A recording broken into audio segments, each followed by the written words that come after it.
senhora mencionou, inclusive, né, na semana passada, que para Kant o belo é o que a pessoa acha que é belo.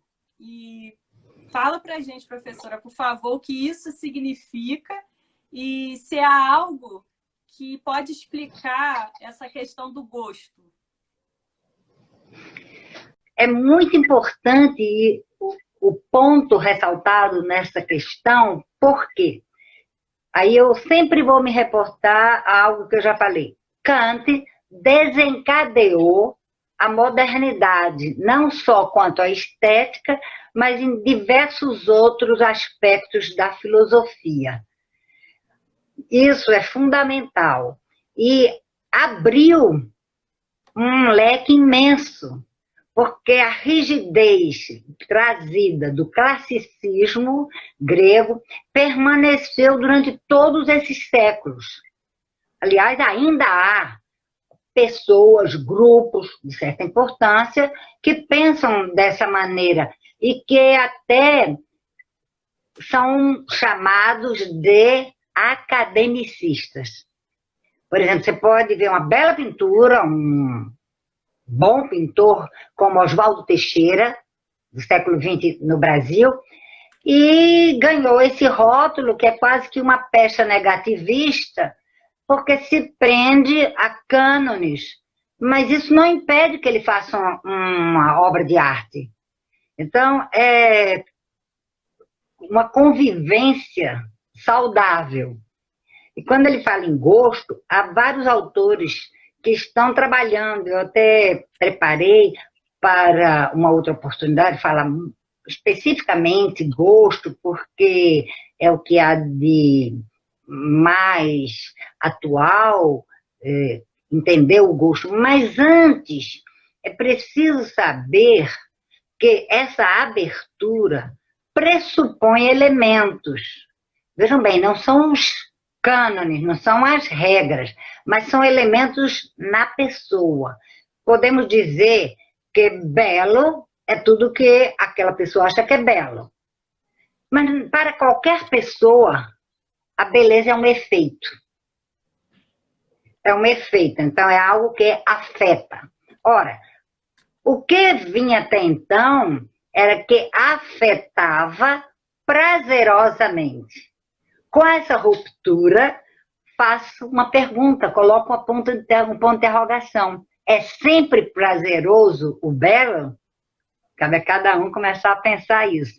Então, essa é uma polêmica sobre essa função da beleza, que até então, e o Kant e outros, mesmo no século XX, como Maritain, Hildebrand, e outros que eu preparei hoje até muito para uma futura, que é o Walter Benjamin, com uma base marxista muito importante, porque é personalizada, com a sensibilidade, então vamos fazer noutra oportunidade. Sempre são vertentes de uma raiz só. A beleza tem dois focos.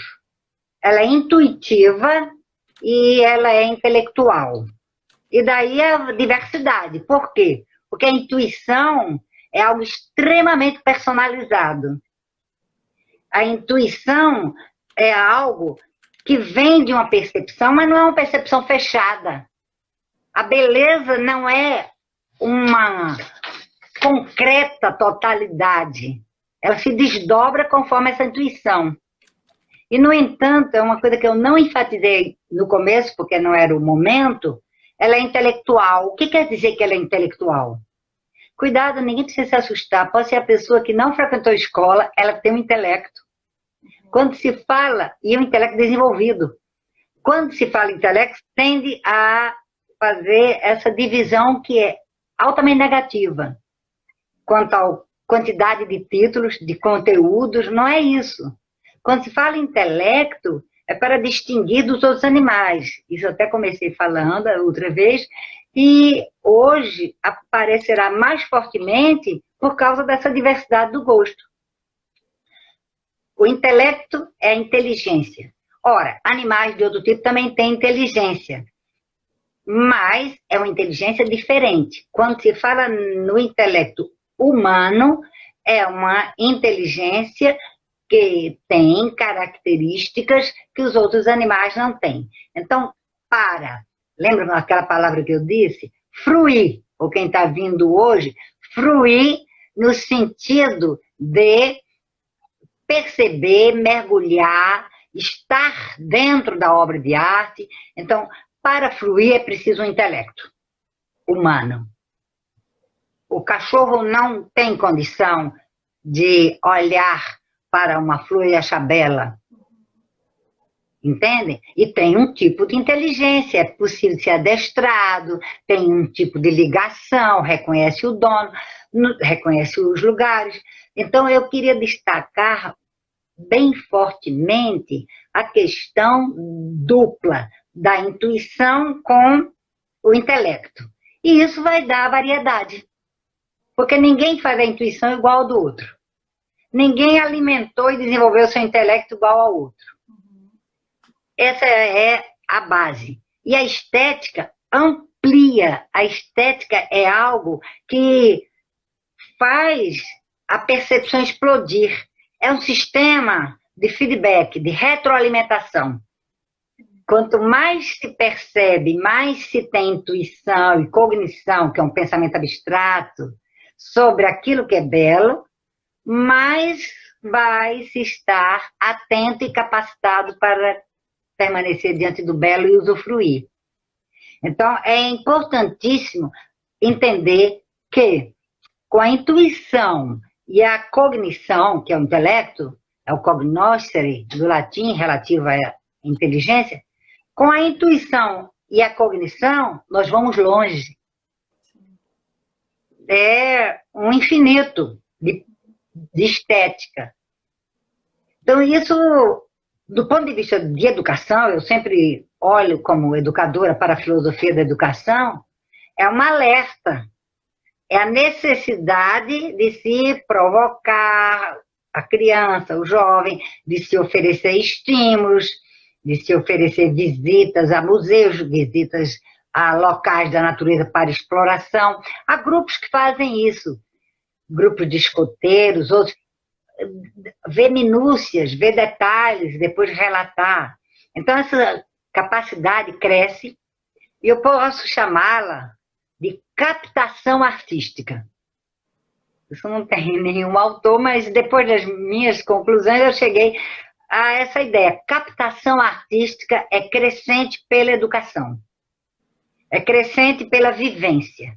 Então, essa captação artística envolve essa percepção, que é algo bastante concreto, porque a coisa existe.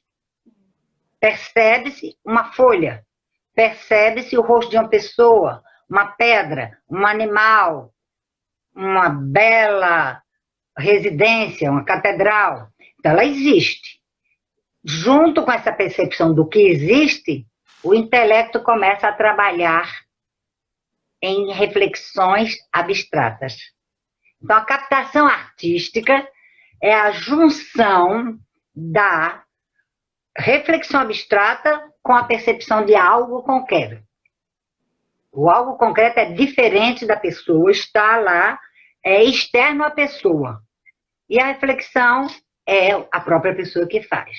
Então, o belo, tradicionalmente, também dentro dessa pergunta, é bom lembrar isso, é conceituado com umas palavras que hoje se perderam.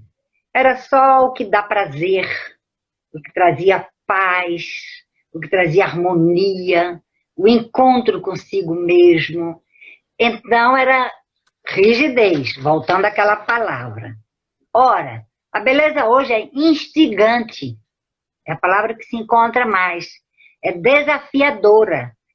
E eu cheguei a comentar que é o que traz o desprazer, traz a dor, traz um espanto, pode até chocar. Há obras de arte que são reconhecidas, como Francis Bacon, do início do século XX, que se propõe a fazer o espectador ter nojo, parar diante da tela que ele pintou e falar que horror. Então é importante ver que há essa diversidade que termina encontrando essa palavra da sua pergunta, o gosto. Então o gosto não é absoluto.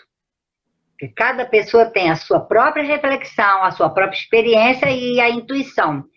O belo, em princípio, é desinteressado. E começa a perder essa característica a partir do século XX, quando vem o comércio, vem o interesse econômico, vem a popularidade. Então, é o que o Andy Warhol fala dos 15 minutos de fama. E o Andy Warhol pintou numa tela que passou a valer milhões de dólares, uma lata de sopa que tem em qualquer supermercado. Então, é nesse sentido que há formas propiciadas por pessoas para que possamos nos abrir a algo novo. Eu não estou dizendo que você tenha que aceitar que a lata da sopa Campbell seja uma obra de arte. Ela está lá. Você percebe e depois você toma a direção que você quer. Então, nesse sentido, é que é a exigência da reflexão para dar o tom pessoal. Então, o belo é algo que está ali. E lembra que eu falei em ética, sempre vou falar que ética e estética são irmãs gêmeas, que é a busca do bem. O bem exige que se possua alguma coisa, se possua virtudes. O belo não. É uma intuição e gera um gosto. Eu acho que isso, mais ou menos, posso ter respondido. Mas se alguém quiser contrapor, discutir, comentar, falar diferente, vai falando para a Bruna e eu recebo e nós dialogamos. Ótimo, muito bom. Podem colocar aí perguntas se tiverem.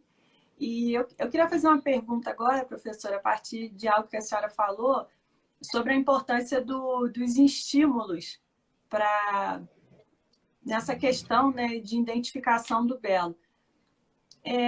Hoje a gente tem muitos estímulos, e a senhora mencionou há pouco também a questão do comércio, e a gente tem estímulos dos mais diversos. De alguma forma, o excesso de estímulo pode atrapalhar essa percepção ou sempre vai ser positivo?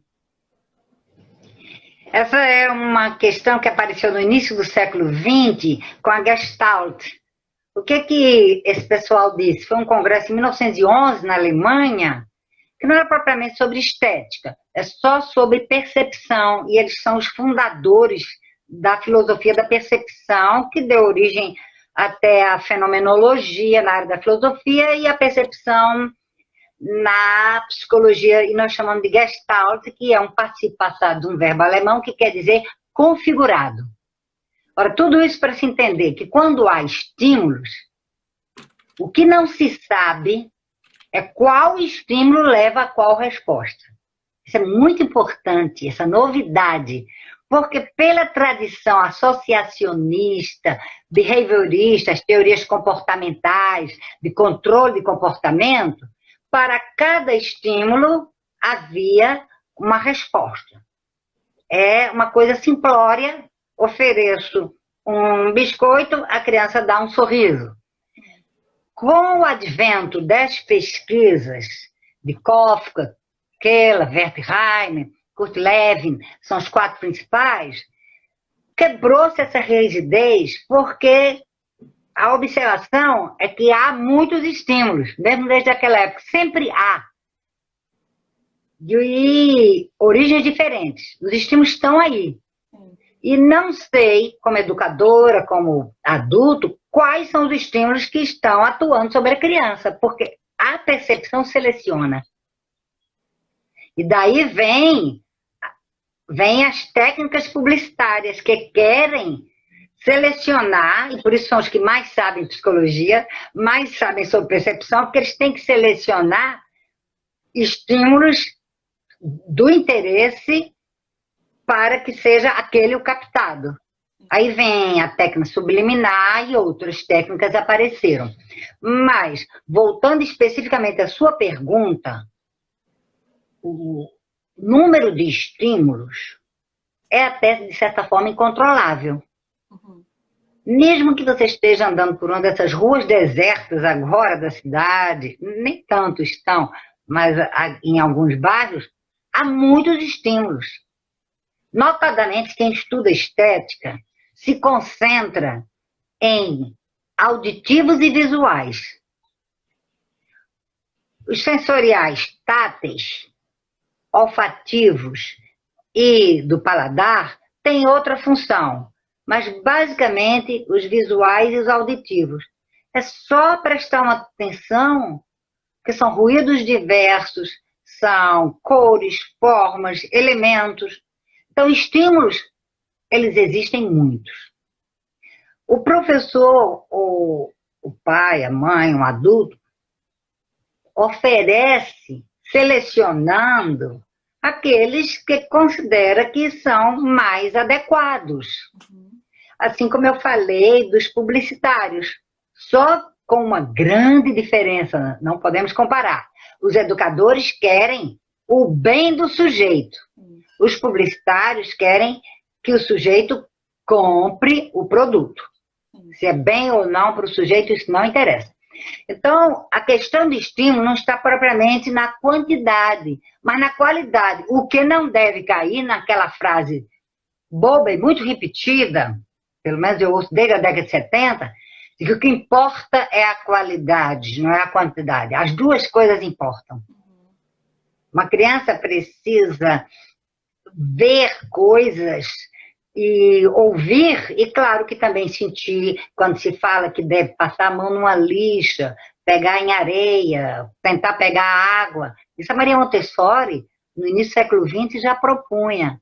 Então, a educação acompanha o desenrolar das teorias estéticas e também outras, para sempre oferecer o melhor ao sujeito. No entanto, eu não posso dar uma receita, eu não vou dizer quais são, quantos são e nem como são. Cabe a cada responsável, em sua situação particular. Isso é muito da liberdade do ser humano e da condição, do momento, entende? Não é uma coisa que se tenha como um programa. Por exemplo, você vai andando pela rua e vê que tem um hidrante pintado de várias cores. Está com a criança, 5 anos, olha ali, veja aquilo. Porque todos os hidrantes são iguais e não são pintados coloridos, para ver se ela descobre. Então, você não está dizendo, olha as cores variadas daquele hidrante. Chamar a atenção para o estímulo não é dizer o que é que ele lhe mostra, mas é dizer, fica alerta. Use mais a sua audição e a sua visão. Então, essa é uma tentativa, não é? Eu não tenho uma resposta pronta nem fechada.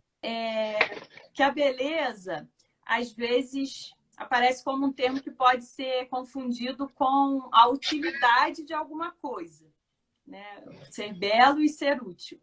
O que se pode pensar sobre isso? Essa é uma luta antiga e muito curiosa. Eu tinha preparado isso, que sempre me chamou a atenção, desde muitos anos, quando eu fiz os primeiros cursos de estética, e numa das vezes que eu estava na Alemanha, eu levei minha filha arquiteta, nós fomos visitar a Bauhaus. Isso foi em 1992. Nós fomos, é um bairro longe de Berlim, havia escola, e durante a Segunda Guerra foi ameaçada, foi suspensa, e depois eles voltaram, inclusive na década de 50, fizeram o bairro todo, nem existia, até as construções. Mas eu quero remontar a povos em tribos africanas, povos pré-colombianos. Se você visitar qualquer museu, você vai encontrar, por exemplo, uma lamparina. A lamparina tem um ornato, A lamparina não é simplesmente para botar o óleo e acender e iluminar. Então já havia essa preocupação de trazer a beleza para aquilo que é útil. É uma coisa, então, fundamental, e que ninguém vai fazer uma crítica. Há muitos exemplos disso. Cadeiras bem trabalhadas, às vezes até deixam de ser confortáveis, porque se tornam mais um objeto de arte. E, enfim, copos, toalha, utensílios da casa. Por exemplo, isso muito expresso em qualquer povo. Se quiserem ver um exemplo que chama atenção, é dos incas, ainda mais pelo detalhe que tudo era em ouro. Pratos, canecas, colheres, vasilhas, lavarinas, porque era abundante, principalmente na região de Caxamalca.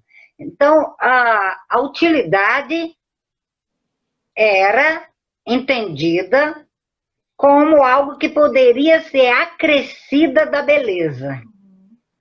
Vejam bem, não é a beleza que se tornou útil. A lamparina é necessária, a colher é necessária, o pente é necessário, o espelho, há vários. Qualquer museu que você vá tem, de qualquer época, bem polido com o cabo trabalhado. Então, a questão da utilidade é própria do ser humano, porque é a necessidade. Eu preciso de uma pinça para mexer no carvão da fogueira.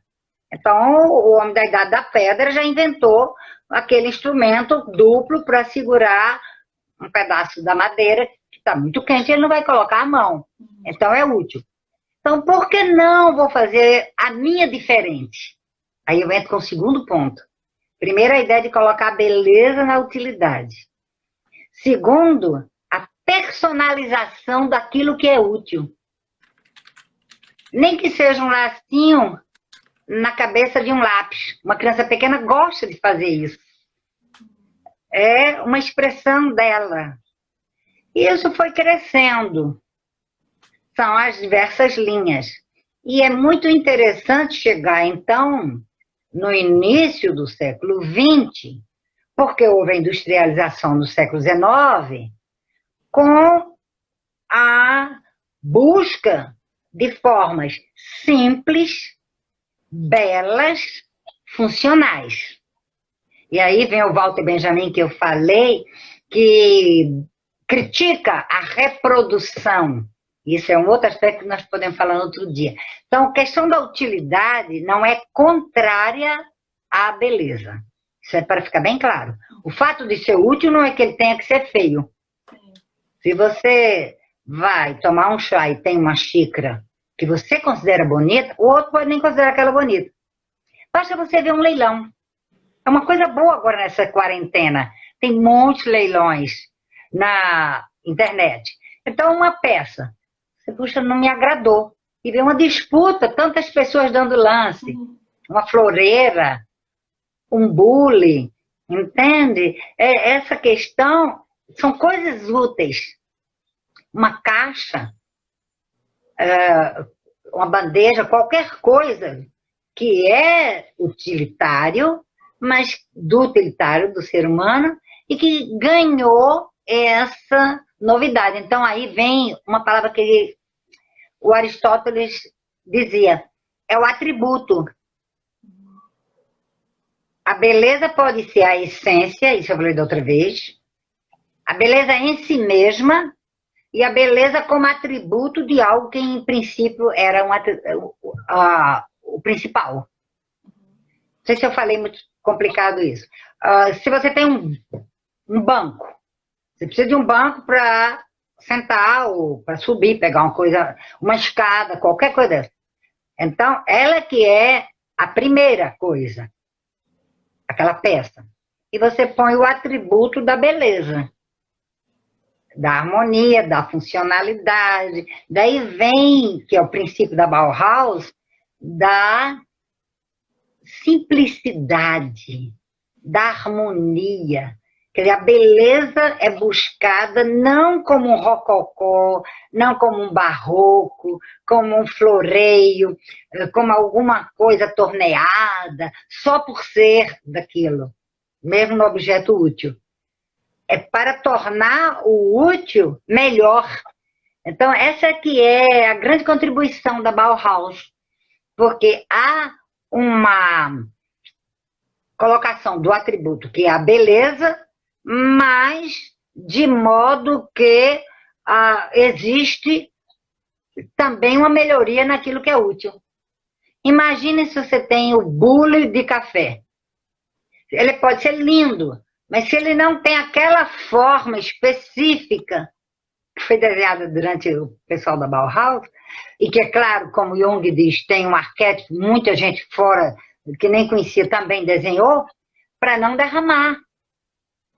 Então, você não pode colocar uma coisa que seja bela, complicada para se limpar, complicada para se usar, porque aí perde. Então, tem que haver uma relação de reciprocidade, mas jamais pode haver a utilidade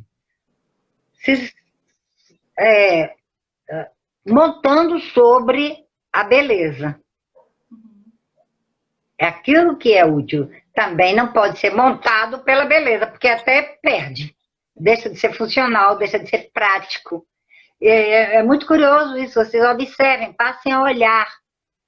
Em qualquer lugar que vocês podem ir, uma loja de móveis, ou de utensílios, de objetos, quaisquer que sejam, há alguns que você pode dizer assim, até me parece belo, mas eu não queria na minha casa, é muito complicado, entende? Cada pessoa vivenciará essa experiência com esse tipo de estímulo. Posso fazer a ligação com a pergunta anterior.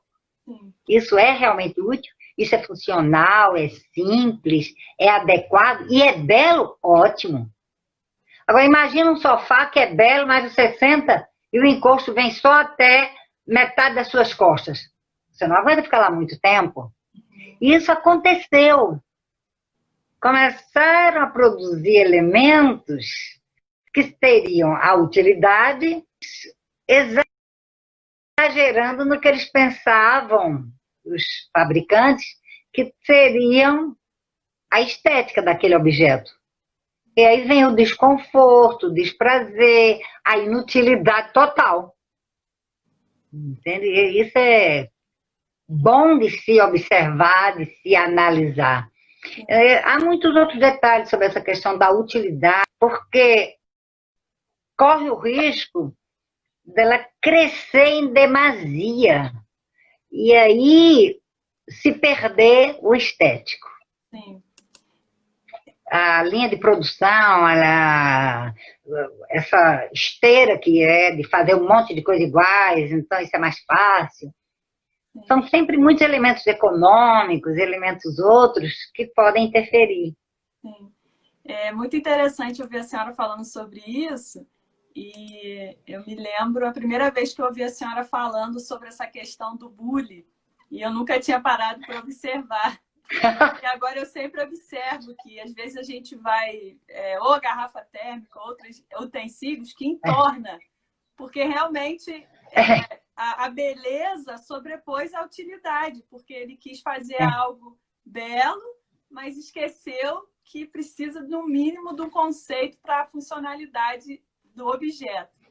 Então, muito interessante pensar sobre essas duas coisas, como a senhora disse, né? Caminhando junto, mas não pode um passar por cima do outro, né?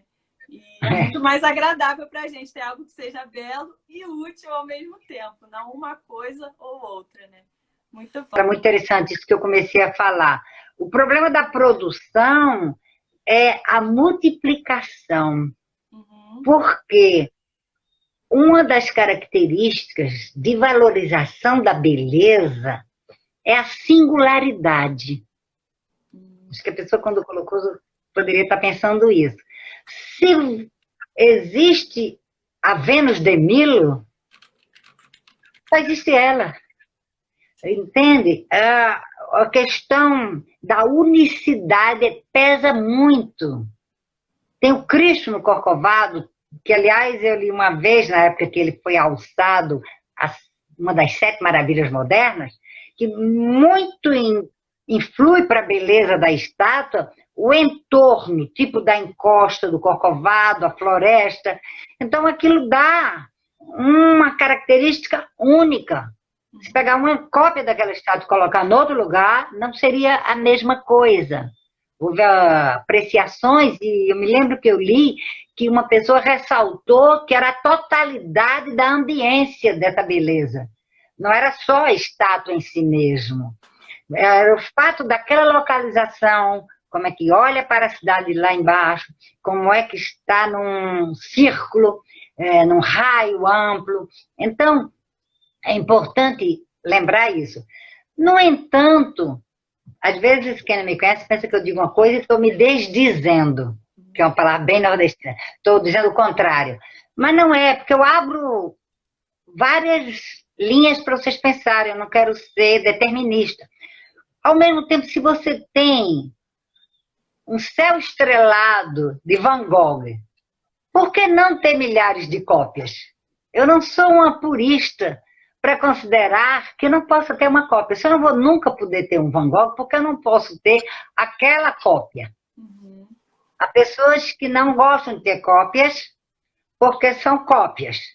Outros já me disseram que preferem ter só cópias, que são as coisas belas, do que essas coisas quaisquer que o dinheiro dela daria para comprar.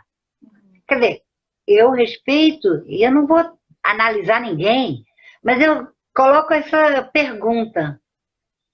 Por que você contra essa reprodução? Eu me lembro que eu tive durante muitos anos uma bailarina de Degas. Claro que era uma cópia, eu não tive a própria, eu não poderia ter que estar na França. Então, o fato é que depois a cópia se estragou, foi ficando toda esverdeadazinha. Mas eu usufruí aquela beleza. E quando aquilo se esmaeceu e eu perdi, eu escrevi um texto como uma ode, como alguma coisa assim da beleza que se esvaiu, que estava diante de mim e que eu não podia tê-la, entende? Mas até isso é com a própria obra de arte, o original pode acontecer. Não é à toa que as bailarinas de Degas estão no Quai d'Orsay, numa sala em penumbra. Então, é importante analisar sempre essas questões. Criticam essa reprodutividade, essa massificação. Adorno, que foi uma pessoa, um filósofo muito importante, que eu gosto muito, leio muito também do século XX na Alemanha, Theodor Adorno, criticava a Deutsche Grammophon porque fez o povo gostar de Bach. Porque era para vender disco. Ora, se o povo está ouvindo Bach e ela está vendendo, por que eu vou criticar?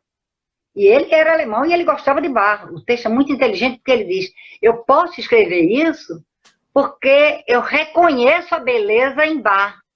Eu não estou negando, mas eu estou criticando uma indústria, o que ele chamou banalização. Não é uma banalização, a meu ver, pode ser o seu, eu respeito o seu ponto de vista.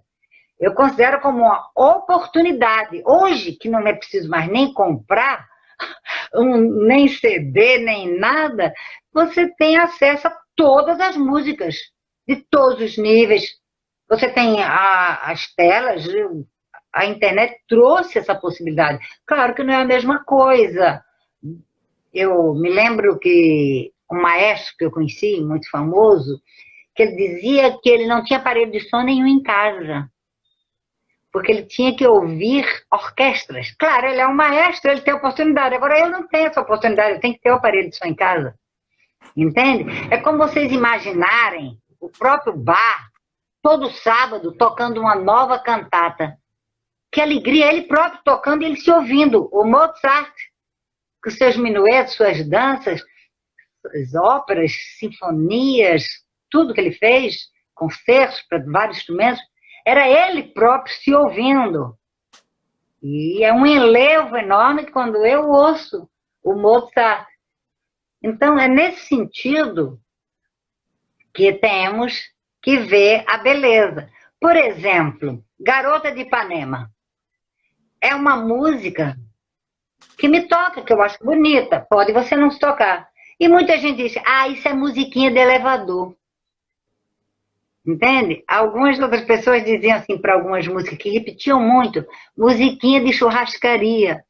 Não, não vamos depreciar.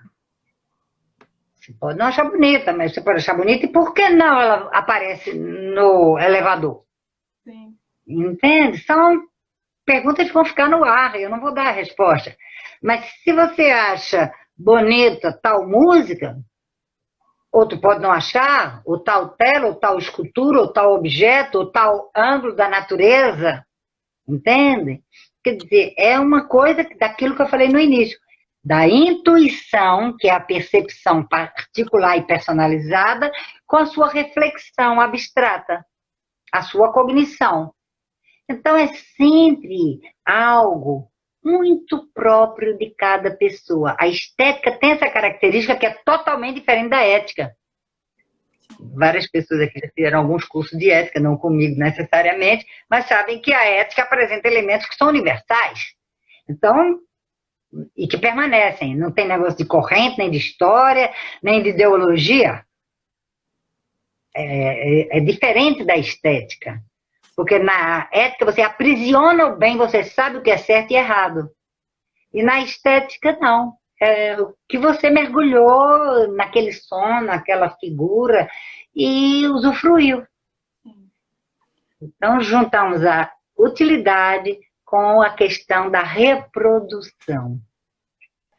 Professora, o que Maritain fala sobre estética? Como ele define estética? Fala um pouco da visão de Maritain sobre estética. O Maritain é considerado um dos mais profundos autores sobre estética no século XX. Ele deu um curso, do qual resultou um livro, na National Gallery de Washington, que é considerado quase que uma bíblia pelos conceitos que ele expõe ao analisar peças que tem ali. Mas antes disso, ele já tinha trabalhado o que se chama a aproximação do belo, aproximação estética, e discutindo a partir da escolástica, a partir de Santo Tomás, e se distanciando.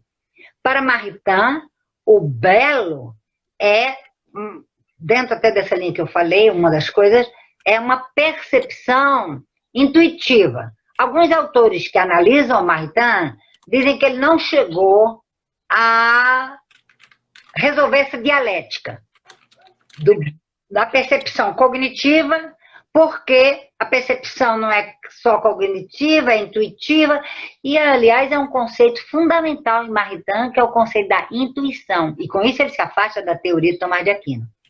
Há pessoas que não entendem Maritain e dizem que ele é apenas um neotomista, não, ele é original e se distanciou. Então, a estética para Maritain é a vida, é tudo. Havia um pintor que era pouco famoso na França, Rouault, R-O-U-H-U-L-T, que foi destacado por Maritain. Ele escreveu um livro sobre esse pintor francês. Há outros tratados, há mensagens, eu tenho um livro de Maritain que se chama só Mensagens. Há vários em que ele elabora muita especulação de quais são as intuições possíveis diante daquela obra de arte, que é o que ele deu também no curso de Washington. Mas, finalmente, Filomena, a questão para Maritain é que é um princípio vital. O ser humano respira, se alimenta e se hidrata do belo. E é interessante isso, porque para Maritain esse belo é tão forte que preenche a totalidade do ser humano que raciocina. Essa é a ideia da intuição, que é essa dialética. Como eu posso ter uma intuição que é livre e, ao mesmo tempo, fazer a reflexão abstrata, que é uma cognição que não é livre? Porque eu sigo caminhos da lógica. E Maritain era extremamente lógico. Não só, eu posso mais dizer que é só porque era francês, porque a Branca já me conhece. No fim do século XX, houve aquele veneno da filosofia lá na França e há uns franceses que perderam esse sentido precioso da lógica e se intitularam filósofos. Então, para Maritain, o belo é sempre ligado também, ainda para terminar, teria muita coisa para falar, à ética. Absolutamente, ele não concorda com as pessoas, mesmo foram contemporâneos dele durante muitos anos, que ele só veio a falecer em 1973, e já havia estourado isso, do que era agressivo, do que era alguma coisa que causasse horror, ou causasse nojo. Ele não concordava, ele sempre se pronunciou e escreveu dizendo que o belo traz o bem. O belo é aliado do bem. O belo é necessário. E uma frase que eu posso dizer, não é a frase dele, é que o belo é a maior necessidade do ser humano. Essa é uma conclusão minha. Eu penso que a beleza é a maior necessidade do ser humano para estar vivo, para estar no mundo, para aguentar as atribulações, os sofrimentos, os problemas, aguentar a pandemia, sempre com o belo. Então, isso é uma das minhas conclusões a partir dos estudos de Maritain. Temos tempo para mais outra pergunta? Temos sim. Você me corta. Você sabe que eu gosto desse estilo, que eu desenvolvo melhor uma explicação ou uma aula brotada e provocada por alguém. Sim, muito profundo nessa reflexão que a senhora trouxe. Aí tem alguns comentários aqui, grande aprendizado. O nome aqui eu não consigo ler, mas alguém está dizendo: boa discussão, ética, estética e ciências. E plástica, muito presente na arquitetura, ainda mais hoje. Agradecendo a senhora aí pela explanação. Temos uma última pergunta aqui. Como a senhora enxerga a estética nos dias de hoje? Boa ou ruim? E como tem influenciado os jovens? A pergunta da Juliana. Bem, eu não posso dizer que a estética seja boa ou ruim, porque a estética em si mesma é a ciência da beleza. Pode-se talvez pensar, está indo bem a proposta da oferta do belo para o jovem? Aí vem aquilo que eu falei antes, essa variedade do gosto, essa variedade de possibilidades tem que ser experimentada pelo jovem, entende? Porque o que interessa é que tenha o conhecimento. Eu digo, por exemplo, da minha experiência, quando eu vi essa exposição, foi em 2000 e pouco, no Museu do Prado, que era a exposição importante, a que se pagava, especial, do Francis Bacon, porque eu só tinha visto em fotos, em livros, e eu não gostei. Eu me senti agredida, chocada, destruída, entendeu? Eu não achei que aquilo me acrescentasse, que é uma palavra que jovem gosta muito. Então vamos conversar com o jovem. Essa beleza lhe traz o quê? Isso que está diante de você acrescenta o quê? Propõe o quê? Para poder encaminhar, entende? Por isso que eu não posso dar uma resposta, porque depende de cada pessoa. A exposição estava lotada. Você esperava um grupo de pessoas para entrar. Ao mesmo tempo, se você vai ver, por exemplo, o Davi está lá em Florença, Michelangelo, é muito interessante, só para terminar, porque tem uma cópia na praça, onde ele ficou no início. Mas ele estava começando a ser destruído pelas intempéries. Então ele está dentro de um museu longe. Muita gente não vai no museu. Ah, já vi. Sim. Gente, mas ali não é um mármore que foi entalhado. Michelangelo. Você tem que ir lá. Então, essa é uma proposta minha. A cópia está ali somente para simbolizar o local, porque foi uma discussão enorme na cidade, sabe, de invejosos, de quem queria promovê-lo e tudo, e afinal ficou na praça principal. Mas depois eles viram que não dava para continuar. E ele foi para dentro de um museu um pouco afastado. Não é logo no Uffizi, não, que é na praça. É mais adiante. Então, depende de como você encaminha o jovem. Aí volto sempre àquela minha frase para terminar, que educação é uma ação teleológica. Que tem um telos e alguém guia.